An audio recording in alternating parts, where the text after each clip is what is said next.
കിഴക്കിന്റെ Venice CPM നേതൃത്വത്തിലുള്ള LDFിനും കോൺഗ്രസ് നേതൃത്വത്തിലുള്ള UDFിനും അനുകൂലമായി നിന്ന ചരിത്രമുണ്ട്. എന്നാൽ ഇത്തവണ ചരിത്രം മാറ്റിക്കുറിക്കപ്പെടുമെന്നാണ് എക്സിറ്റ് പോൾ ഫലങ്ങൾ പറയുന്നത്. 2024 ലോക്സഭാ തെരഞ്ഞെടുപ്പുമായി ബന്ധപ്പെട്ടിട്ടുള്ള എക്സിറ്റ് പോൾ ഫലങ്ങൾ പുറത്തു വരുമ്പോൾ അക്ഷരാർത്ഥത്തിൽ ഇടതുപക്ഷം പൂർണ്ണമായും നടുങ്ങിയിരിക്കുകയാണ്. ദേശീയ ഏജൻസികളുടെ സർവേകളിലെല്ലാം BJP കേരളത്തിൽ അക്കൗണ്ട് തുറക്കുമെന്നാണ് പ്രവചനങ്ങളുള്ളത്. കേരളത്തിൽ UDFിന് മേൽക്കൈ ഉണ്ടാകുമെന്നാണ് എക്സിറ്റ് പോൾ ഫലങ്ങളിൽ നിന്ന് മനസ്സിലാകുന്നതും. മാത്രമല്ല, നിലവിലുള്ള സീറ്റ് പോലും LDFിന് നഷ്ടപ്പെടുമെന്ന കാര്യവും ഏകദേശം ഉറപ്പായിരിക്കുകയാണ്. എക്സിറ്റ് ഫലങ്ങളിലെ വിശ്വാസ്യത എത്രത്തോളം ഉണ്ട് ഇല്ല എന്നൊക്കെയുള്ളത് ഒരു വലിയ തർക്കവിഷയമാണ്.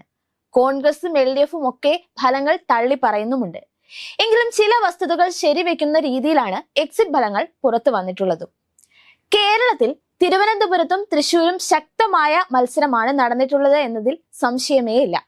തിരുവനന്തപുരത്ത് ശശി തരൂരിനെ നേരിട്ടത് BJPയുടെ ശക്തനായ നേതാവ് രാജീവ് ചന്ദ്രശേഖരനാണ്. ഏകദേശം തരൂരിനൊപ്പം നിൽക്കുന്ന ഒരു സ്ഥാനാർത്ഥി എന്ന് തന്നെ പറയാം.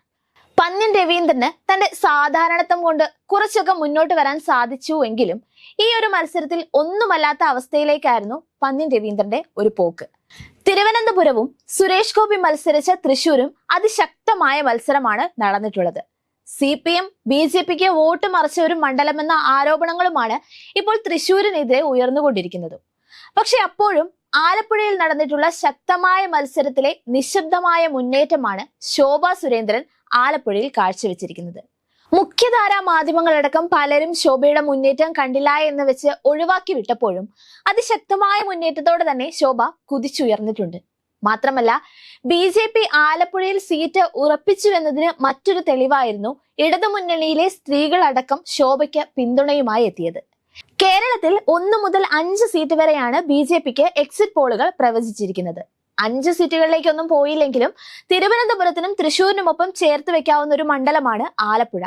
കോൺഗ്രസിന്റെ ദേശീയ നേതാവ് കൂടിയായ KC വേണുഗോപാലാണ് ആലപ്പുഴയിൽ മത്സരിച്ചിട്ടുള്ളത് എങ്കിൽ തന്നെയും വേണുഗോപാലിനോട് കോൺഗ്രസ് പ്രവർത്തകർക്കിടയിൽ തന്നെയുള്ള എതിരഭിപ്രായങ്ങളും എതിർപ്പും BJPക്കുള്ള കൂടുതൽ സാധ്യത തുറന്നു കൊടുത്തിട്ടുണ്ട്.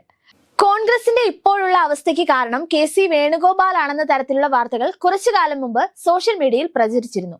മുതിർന്ന പല നേതാക്കളുടെയും അഭിപ്രായങ്ങൾക്ക് വില നൽകാത്തൊരു നേതാവാണ് KC വേണുഗോപാൽ എന്നതിൽ കോൺഗ്രസുകാർക്കിടയിൽ തന്നെ ഒരു നിശബ്ദ പ്രതികാരത്തിന് വഴിയൊരുക്കിയിട്ടുണ്ടാകുമെന്നതും BJPക്ക് ആലപ്പുഴ നേടാനുള്ള മികച്ചൊരു ഉപാധിയാണ്. 2019 പാർലമെന്റ് തെരഞ്ഞെടുപ്പിൽ ആലപ്പുഴയിൽ പോളിംഗ് 80.35% 2019 ലോക്സഭാ തെരഞ്ഞെടുപ്പിൽ CPIM സ്ഥാനാർത്ഥി അഡ്വക്കേറ്റ് AM ആരിഫ് 4,45,970 വോട്ടുകൾക്കാണ് ആലപ്പുഴയിൽ നിന്ന് വിജയിച്ചത്.